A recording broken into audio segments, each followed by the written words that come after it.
வவுனியாவில் கணவன் இறந்த துக்கம் தாழாமல் மனைவி தூக்கிட்டு உயிரை மாய்த்துக் கொண்டுள்ள சம்பவம் பெரும் அதிர்ச்சியை ஏற்படுத்தி இருக்கின்றது. 2 பெண் பிள்ளைகள் இருக்கின்ற நிலையில் இவ்வாறு கணவன் இறந்த துக்கத்தில் மனைவி உயிரை மாய்த்துக் கொண்டிருக்கின்றார். வவுனியா நெடுங்கேணி 6ஆம் கட்டை பகுதியைச் சேர்ந்த ரவீந்திரன் எனப்படுகின்ற நபர் கொழும்பிலே ஒரு புடவை கடையில் வேலை செய்து வருகின்றார்.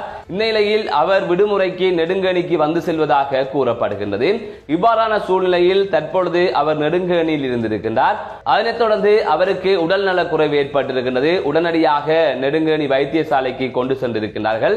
இவ்வாறு கணவனை கொண்டு போய் நெடுங்கேணி வைத்தியசாலையில் அனுமதித்துவிட்டு மனைவி வீட்டுக்கு வந்திருக்கின்றார். அதாவது மேலதிக சிகிச்சைகளுக்காக வவுனியா மாவட்ட பொது வைத்தியசாலைக்கு மாற்றப்பட்டால் அவருக்கான ஆடைகளை கொடுத்து விட வேண்டும் என்பதற்காக அவற்றை எடுப்பதற்காக அவர் நெடுங்கேணி 6ஆம் கட்டை பகுதியில் இருக்கின்ற அவர்களது இல்லத்திற்கு அந்த பெண் சென்று அங்கு ஆடைகளை எடுத்துக் கொண்டிருந்திருக்கின்றார். இந்த சந்தர்ப்பத்தில் ரவீந்திரன் எனப்படுகின்ற நபர் நெடுங்கேணி வைத்தியசாலையில் உயிரிழந்துள்ளதாக தெரிவிக்கப்பட்டிருக்கின்றது. மாரடைப்பால் அவர் உயிரிழந்துள்ளதாக கூறப்படுகின்றது. அதனைத் தொடர்ந்து உடனடியாக இவ்வாறு ரவீந்திரன் இறந்து விட்டார் என்று அவரது மனைவிக்கு தகவல் தெரிவிக்கப்பட்டிருக்கின்றது. இந்த செய்தியை கேட்ட உடனடியாக ரவீந்திரனின் மனைவியான ஜோதீஸ்வரி அவர்கள் தூக்கில் தொங்கி உயிரை மாய்த்துக் கொண்டுள்ளதாக தெரிவிக்கப்பட்டிருக்கின்றது. இந்த 2 சம்பவங்களும் ஒரு 10 நிமிட இடைவெளிக்குள் நடந்திருக்கின்றது. இதனால் அப்பகுதியில் தற்பொழுது பெரும் சோகமான நிலை ஏற்பட்டிருக்கின்றது.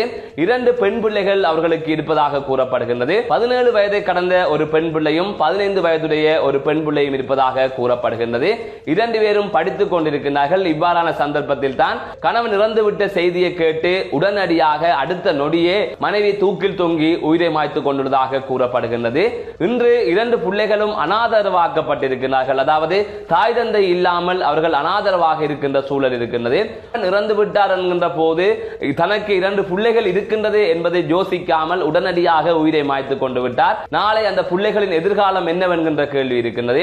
எனவே ஒரு குடும்பத்தில் குடும்பத் தலைவன் இறந்து விட்டால் அது மிக மிக ஒரு துன்பமான சூழலை அந்த குடும்பத்துக்கு உருவாக்கும். இப்படியான சந்தர்ப்பத்தில் அது அன்பிலாக இருக்கலாம் அல்லது வேறு காரணங்களாக இருக்கலாம். மனைவி இவ்வாறு உயிரை மாய்த்துக் கொண்டமை என்பது ஏற்றுக்கொள்ள முடியாது. இது ஒரு துன்பமான சூழ்நிலை. இந்த சூழ்நிலையில் இது தொடர்பாக பேசிக் கொண்டிருக்க முடியாது. இருந்தாலும் அந்த பிள்ளைகளுக்கு தாயாவது இருந்திருப்பார் அவர் இந்த உயிருடன் இருந்திருந்தால். ஆகவே இவ்வாறு ஒரு விபரீத முடிவை அவர் எடுத்து விட்டார் என்று அப்பகுதி மக்கள் தெரிவிக்கின்றனர். இந்த சம்பவம் அனைவருக்குமே பெரும் சோகத்தை ஏற்படுத்தி இருக்கின்றது. தற்பொழுது அவரது உடல் வைத்தியசாலையில் வைக்கப்பட்டுள்ளதாக கூறப்படுகின்றது. இது தொடர்பான மேலதிக விசாரணைகளை போலீசார் மேற்கொண்டு வருகின்றார்கள்.